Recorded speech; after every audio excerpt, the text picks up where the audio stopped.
안녕하세요. 핑크노트 콕쌤입니다. 네, 만나서 반갑습니다. 자, 오늘은 순환기계 중에서 혈액, 그 중에서도 적혈구에 대해서 이야기를 하려고 왔습니다.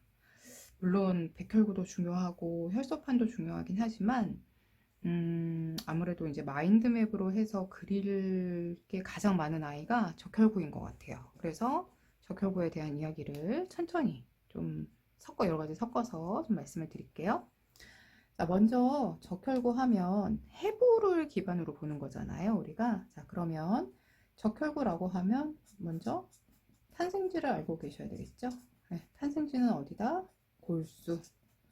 그런데 적혈구라고 하는 아이가 적자, 빨간색이잖아요. 즉, 적혈구 안에 있는 헤모글로빈 때문에 빨갛게 보여요. 그렇다 보니까 그냥 골수라고도 할 수도 있지만 이왕이면 적골수에서 생긴다라고 봐주시면 더 좋겠죠. 자, 그래서 만약에 우리가 조혈작용에 이상한 게 있는지 확인을 할 때 이제 여기 골수 천자라고 하는 걸 하게 되죠. 자, 이 아이의 수명은 어떻게 되냐면 보통 120일이다 라고 되어져 있고요. 이 아이가 사망하는 장소는 비장, 간, 요런 아이를 우리가 이제 방어적 장기라고 하거든요. 네, 요런 데 가서 사망을 하게 됩니다. 사망입니다. 자, 그 다음에 얼마나 있느냐 평균 개수를 보면 보통 1세제곱밀리미터당 450만 이라고 이야기해요. 저는 그냥. 네. 이렇게 많은 이유, 이거 왜 이렇게 많아? 사실 백혈구가 7천에서 10,000개 같은 단위에, 그 다음에 혈소판이 15에서 45만 개 정도 있거든요. 근데 너는 왜 이렇게 유달리 많이 있니? 많이 있는 이유가 있죠. 왜냐면 얘 기능 때문이죠. 자, 기능은 그쵸. 산소와 이산화탄소 운반입니다. 자, 여기서 추가로 조금 설명을 드릴 건데요. 자, 산소, 이산화탄소. 자, 이산화탄소라고 하는 아이가 우리 몸에 많아지면 우리 몸은 산성으로 이동을 하게 돼요. 그래서 그런 경우에는 여러분들 쿠스마을 호흡 아시죠? 케톤산증이라고 하는 쿠스마을 호흡 그 고혈당 혼수 시 나타나는 케톤산증, 그때 쿠스마을 호흡을 한다라고 하는 거 아시잖아요. 쿠스마을 호흡이 우리가 이제 독특한 냄새가 난다라는 걸 강조하고 있지만 과호흡이에요. 그러니까 이산화탄소를 많이 내보냄으로써 알칼리 쪽으로 보내려고 하는 거거든요. 그러다 보니까 여기에 기능에 이것도 포함시키셔도 되겠죠. 자, 이런 기능을 하고 있습니다. 자, 그 다음에 적혈구에 대해서 또 뭘 알면 좋을까? 관련된 용어가 있어요. 첫 번째로 빈혈이 있습니다. 빈혈은요, 적혈구 또는 헤모글로빈, 이 아이를 우리는 혈색소라고 하죠. 얘네가 부족해진다 라고 하는 뜻이고요. 두 번째는 용혈이 있습니다. 자, 용혈은 뭐라고 하냐면 적혈구 파괴라고 이야기를 하게 돼요. 원인은 여러 가지가 있을 수 있겠죠. 자, 그래서 오늘 관련된 용어를 가지고 한번 설명을 들어볼게요. 자, 그러면 먼저 빈혈로 설명을 조금 드려볼게요. 짠! 이만큼 설명하고 이만큼 설명이 될까요? 빈혈이 좀 더 많아요. 그래서 이만큼 설명을 합니다. 자, 빈혈은 지금 보신 것처럼 적혈구나 헤모글로빈이 부족한 걸 빈혈이라고 한대요. 그럼 얘는 원인이 뭐니? 원인은 크게 영양소 결핍일 수 있고요. 자, 영양소로 우리가 이야기되는 거, 여러분들 많이 알고 계시는 거, 철분, V라고 하는 아이죠. 자, 그 다음에 엽산, 얘가 부족해도 생겨요. 그 다음에 비타민 B6라고 하는 피리독신, 그리고 비타민 B12, 이 아이의 이름은 코발라민이죠. 비타민 B12 같은 경우는 여러분들이 악성 빈혈로 굉장히 많이 알고 계세요. 악성 빈혈. 자, 그러면 여기에서 영양소 결핍이 나왔으니까 이거 어떻게 치료할 것이냐. 괜히 동그라미 1번으로 했네요. 네. 자, 영양소 결핍에 대한 치료 볼까요? 네. 증상은 안 하나요? 네, 증상은 나중에 할 거예요. 자, 치료라고 하는 부분에 보면 첫 번째, 영양소 섭취가 부족인 경우가 있어요.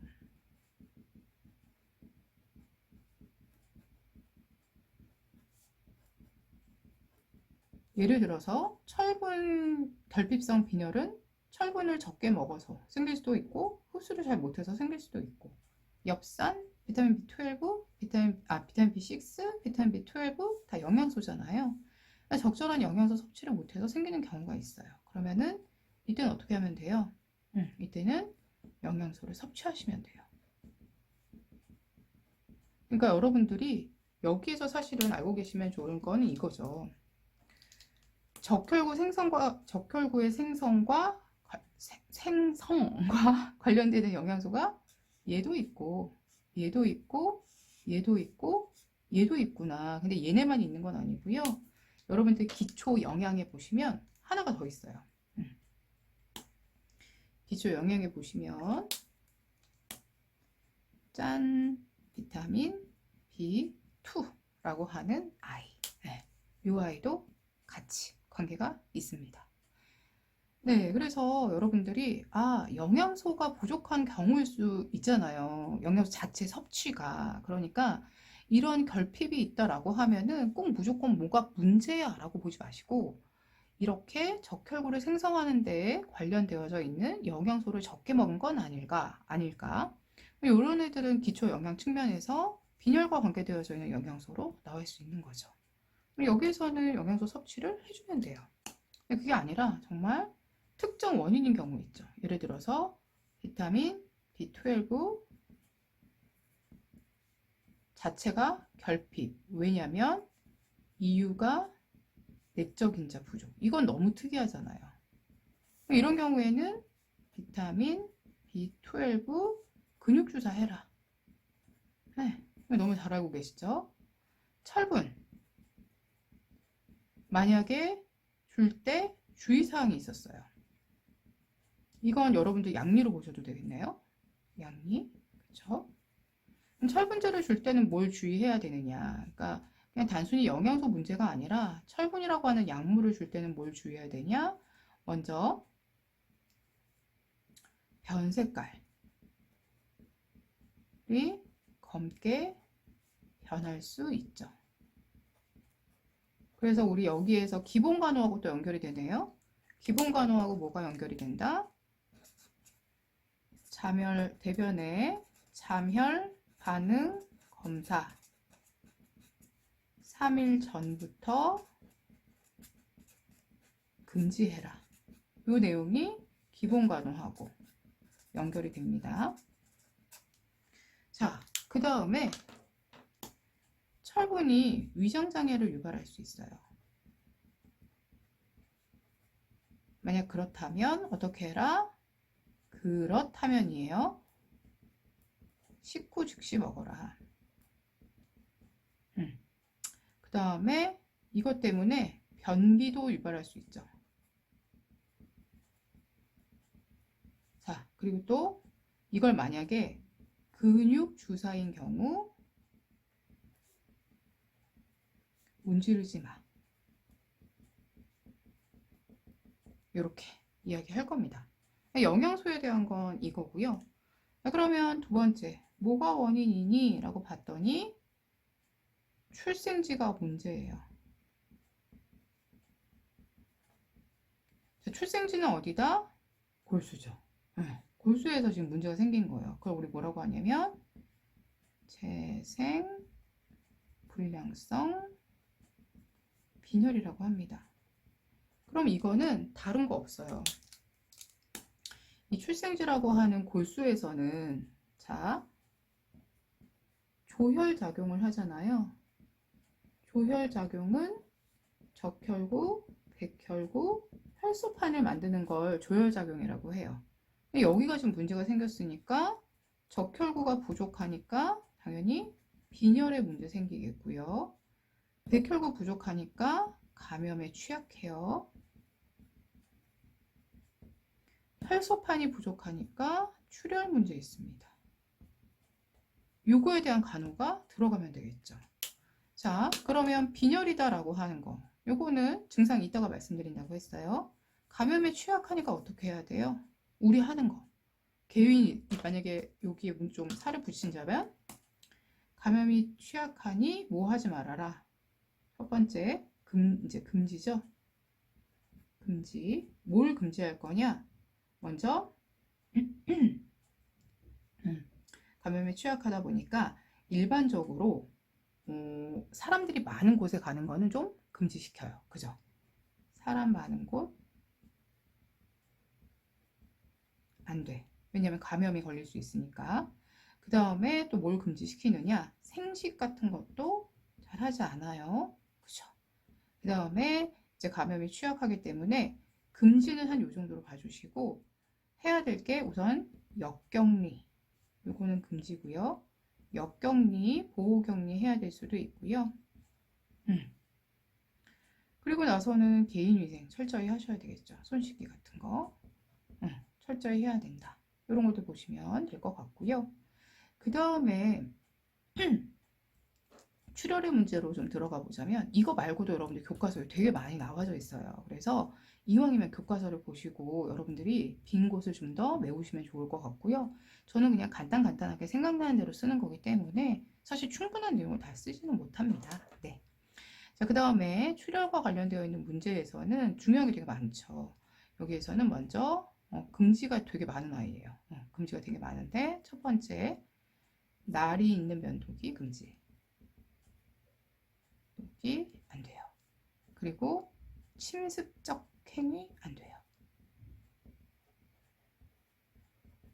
근데 이거는 여기서도 마찬가지예요. 침습적 행위. 그래서 관장 같은 거 하지 말라고 해요. 관장. 여기서는 이제 주사도 들어가요. 특히 근육 주사 하지 말라 그래요. 그 다음에 우리가 보통 출혈을 유발하는 약물 있잖아요. 그죠? 헤파린, 와파린, 아스피린 당연히 안 되겠죠. 이런 것들 금지시킬 거예요. 그리고 구강 간호를 많이 해줘야 돼요. 왜냐하면 치아 발치 예방을 위해서. 치아를 뽑게 되면 다량의 출혈이 생기잖아요. 그래서 구강 간호는 열심히 해줘라 라고 보시면 될 것 같아요. 그거 말고도 굉장히 여러 가지가 있죠. 뭐 멍이 들거나 그럴 때 얼른 냉찜질하고 이런 것들이 들어갈 수가 있습니다. 그런데 얘는 약물로 볼 수 있죠. 자, 지금 얘는 영양소고 얘는 약물 들어가요. 약물. 그러면 적혈구와 관련돼서 약물이 있는데 적혈구 생성을 도와주는 약물은 아니에요. 그쵸? 이거는 적혈구가 사실 출혈하고 직접적인 관계가 있다라는 건 아니지만 출생지에 문제가 생기는 재생불량성 빈혈이 있는 경우에 출혈에 문제가 동반될 수 있기 때문에 이 경우라면 적혈구가 포인트이긴 하지만 출혈의 문제까지 고려해야 된다. 이렇게 볼 수 있는 겁니다. 그러면 영양 나왔죠. 거기에다가 양리 나왔죠. 나머지는 기본간호 측면으로 들어가시면 되는 거예요. 자, 그 다음에 용혈성 빈혈이라는 게 있는데 여기에서 같이 이야기를 할게요. 자, 이렇게 볼게요. 이거와 얘가 지금 서로 맞물려서 생기는 빈혈이에요. 용혈성 빈혈. 자, 용혈성 빈혈이다라고 하는 거는 원인이 뭐가 있느냐? 말라리아나 적혈구가 파괴되는 거잖아요. 말라리아는 출혈성 질환이어서 적혈구가 굉장히 많이 파괴가 돼요. 그리고 또는 수혈 부작용 또는 심한 화상, 이런 경우에 적혈구가 파괴됩니다. 자, 그러면 증상은 뭐가 있느냐? 빈혈 증상. 나중에 할게요. 왜 자꾸 나중에 한다고 하는지 아실 것 같아요. 빈혈 증상이 있고 더하기 얘는 뭐가 있죠?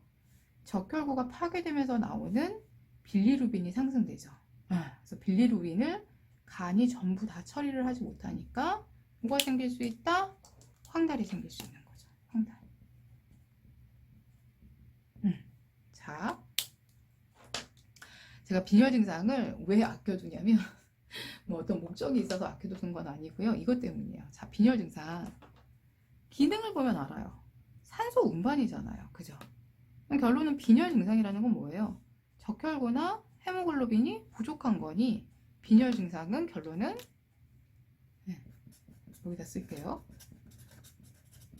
결론은 뭐다? 저산소증 되는 거죠. 그래서 호흡곤란, 심하면 호흡곤란 동반합니다. 자, 우리가 사실 빈혈이 그냥 있다라고 해서 뭐 갑자기 저산소증이 온다, 그렇진 않아요. 그러니까 예를 들어서 나도 조금 빈혈이 있는데 예를 들어 철분 결핍성 빈혈 때문에 호흡곤란이 왔다, 이런 경우는 드물어요. 드물긴 한데 보통 어떻게 느끼냐면 조직에서 산소가 부족하다 보니까 우선 뇌가 가장 먼저 산소를 이제 가장 많이 필요로 하는 아이잖아요. 그러니까 어지러워, 약간 이런 느낌이 먼저 들고, 그리고 이 혈액이라고 하는 아이가 우리를 혈색이 돈다라는 게 뭐예요? 발그스레하게 이렇게 좀 이렇게 붉게 홍조리 띌 때 우리가 혈색이 좋다 이렇게 이야기하잖아요. 상대적으로 적혈구가 부족하니까 애가 좀 창백해요. 그래서 창백한 거. 그래서 보통 창백하고 어지럽고 이런 거는 많이 기억하시는데, 사실 우리가 적혈구가 부족하다라고 할 때 제일 중요하게 생각하는 증상은 이거예요. 이거. 저산소증과 호흡곤란이 온다. 그러면 치료에 뭐가 들어가야 돼요? 당연히 필요시 산소 공급이 들어가야 되겠죠. 산소 공급도 할 얘기가 굉장히 많죠. 산소 공급이다라고 하면은 우선 읽다 보면 공간이 부족해요. 그러니까 진짜 하려다 보면 끝도 없이 할 수 있어요. 자, 산소 공급 간단하게만 할게요. 산소 공급은 화재 주의 해주셔야 되고, 그 다음에 방법으로는 비강과 구강이 있죠. 그럼 비강은 비강 캐뉼라, 비강 카테타, 구강은 단순 안면 마스크, 그 다음에 부분 제호흡 마스크, 비제호흡 마스크, 벤츄리 마스크, 이렇게 있어요. 근데 이거 산소요법은 제가 나중에 시간이 되면 다시 좀 정리를 해드릴게요. 이거 여러분들 기본과정학에서 꼭 봐주셔야 되겠죠. 봐줘야 되는 이유가 있어요. 왜냐면 자, 우리가 보통 지금 제가 이제 요 시기에 가장 많이 강조하는 게 대기오염, 그리고 그거로 인해서 생길 수 있는 호흡기계 질환들, 이런 거 되게 많이 이야기하고 있잖아요. 네, 수업 중에. 그래서 만성 폐쇄성 폐질환 이런 거 되게 많이 강조하거든요. 그럼 그런 경우에 치료 중에서 호흡기계 증상 중에서 사실 산소가 꼭 필요한 건 아니지만, 산소가 필요한 경우에는 그 환자의 증상에 맞춰서 적절하게 제공이 되어줘야 돼요. 그러니까 기본간호에서 산소 공급에 대한 얘기는 안 나올 수가 없어요. 예를 들어 코로나 같은 경우에도 우리 에크모라고 하는 아이 굉장히 많이 들어보셨잖아요. 걔도 호흡을 도와주는 아이잖아요. 환자의 순환기계, 호흡기계 조절해주는 에크모. 폐렴이 이제 악화가 되면 폐렴이 되기 때문에 산소가 꼭 필요한 아이예요. 그러다 보면 이번에 기본간호에서는 아무래도 산소 공급에 대한 이야기가 안 나올 수 없겠구나, 이렇게 좀 접근을 해주시면 어떨까 싶어요. 그러니까 우리가 무턱대고 외운다기보다는 산소 공급을 지금 현재 많이 하고 있잖아요. 중증 환자들 많이 하고 있잖아요. 그리고 중환자실에 있는 분들, 호흡기계 문제를 가지고 계신 분들, 집에서 호흡기 그 산소 굉장히 많이 쓰거든요. 그러니까 당연히 산소 공급에 대한 건 이 시기에 굉장히 중요해요. 제가 오늘은 다루지 못하지만 여러분들이 기본간호 책을 보면서 정리를 좀 잘 하셨으면 좋겠습니다. 자, 어쨌든 그래서 빈혈 증상이라고 하면 호흡곤란이 동반되고 저산소증이 생긴다라는 걸 꼭 기억해 주셔야 돼요. 근데 얘는 거기다가 황달까지 생겨요. 왜냐면 헤모글로빈 파괴되면서 빌리루빈이 생기는 거 아시잖아요. 그죠? 그 빌리루빈이 원래 간에서 담즙으로 만들어져서 밖으로 빠져나가야 되는데 얘가 간이 처리할 수 있는 것보다 더 많이 생기잖아요. 그래서 황달이 나오게 됩니다. 어렵지 않아요. 자, 그러면 이때 시기를 어떻게 해야 되느냐? 용혈성 빈혈의 시기는 없어요. 그리고 치료 같은 경우에는 적당한 수혈을 해주는 게 예의 방법이죠. 적혈구가 너무 부족하니까 적혈구를 넣어줘야 되겠죠. 그래서 농축 적혈구, 적혈구 자체가 부족하다라고 하면 농축 적혈구라고 하는 혈액제제 있잖아요. 그걸 넣어주든지 하시면 되는 거예요. 그래서 사실 적혈구 하나 뭐 되게 간단한데 할 수 있지만 얘 있죠? 얘 있죠? 거기에다가 얘까지. 자, 이 황달이라고 하는 아이는 여러분들이 용혈성 황달이라고 해서 간에서 생기는 여러 가지 황달, 세 가지 황달이 나오잖아요. 그 황달 중에 하나로도 나오는 아이예요. 그럼 볼 게 생각보다 되게 많은 아이예요. 근데 이게 또 끝이냐? 아니죠. 여기 하나 더 저는 추가하고 싶죠. 네. 적혈구 생성에 관여하는 호르몬. 누가 있을까요? 그쵸. 신장에서 나오는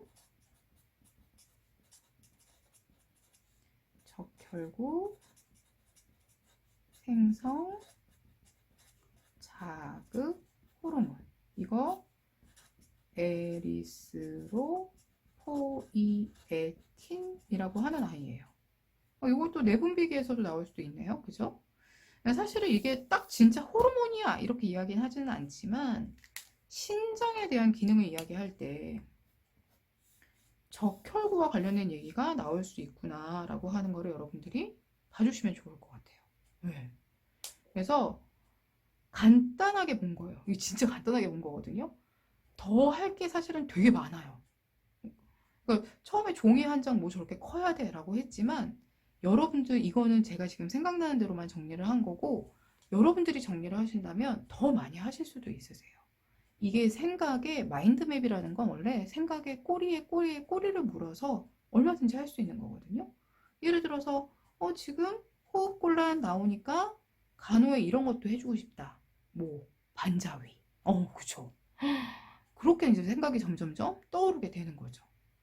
그래서 여러분들 제가 이 해부 그 기반 마인드맵을 할 때에는 항상 이왕이면 기본 간호, 그 다음에 이왕이면 성인 간호, 이왕이면 양리, 영양 이런 걸 좀 다 포함시켜서 말을 하려고 하다 보니까 너무 장황한 거 아니야? 약간 이런 생각이 들기도 해요. 그런데 이렇게도 연결 지을 수도 있구나 라고 하는 걸 한번 그냥 여러분들이 이렇게 하면 각자 떨어져 있는 걸 모을 수도 있구나 이렇게 좀 생각을 해주시면 어떨까 싶습니다. 네, 너무 위로 몰려있네요. 네, 그럼 오늘도 수고 많으셨고 산소 공급 진짜 꼭 봐주세요. 그리고 더불어서 적혈구라고 하는 아이가 이제 하는 그 역할 말고도, 그러니까 적혈구라고 하는 아이 말고도 제가 여러분들 시험 보시기 전까지 한 일주일에 한 번 정도 올리니까 그렇게 많은 내용을 올리지는 못하잖아요. 그러니까 백혈구 봐주시고 그리고 림프계라고 하는 애들도 좀 봐주시면 좋을 것 같아요. 네, 그럼 오늘도 수고 많으셨고요. 좋은 한 주 되세요. 고맙습니다.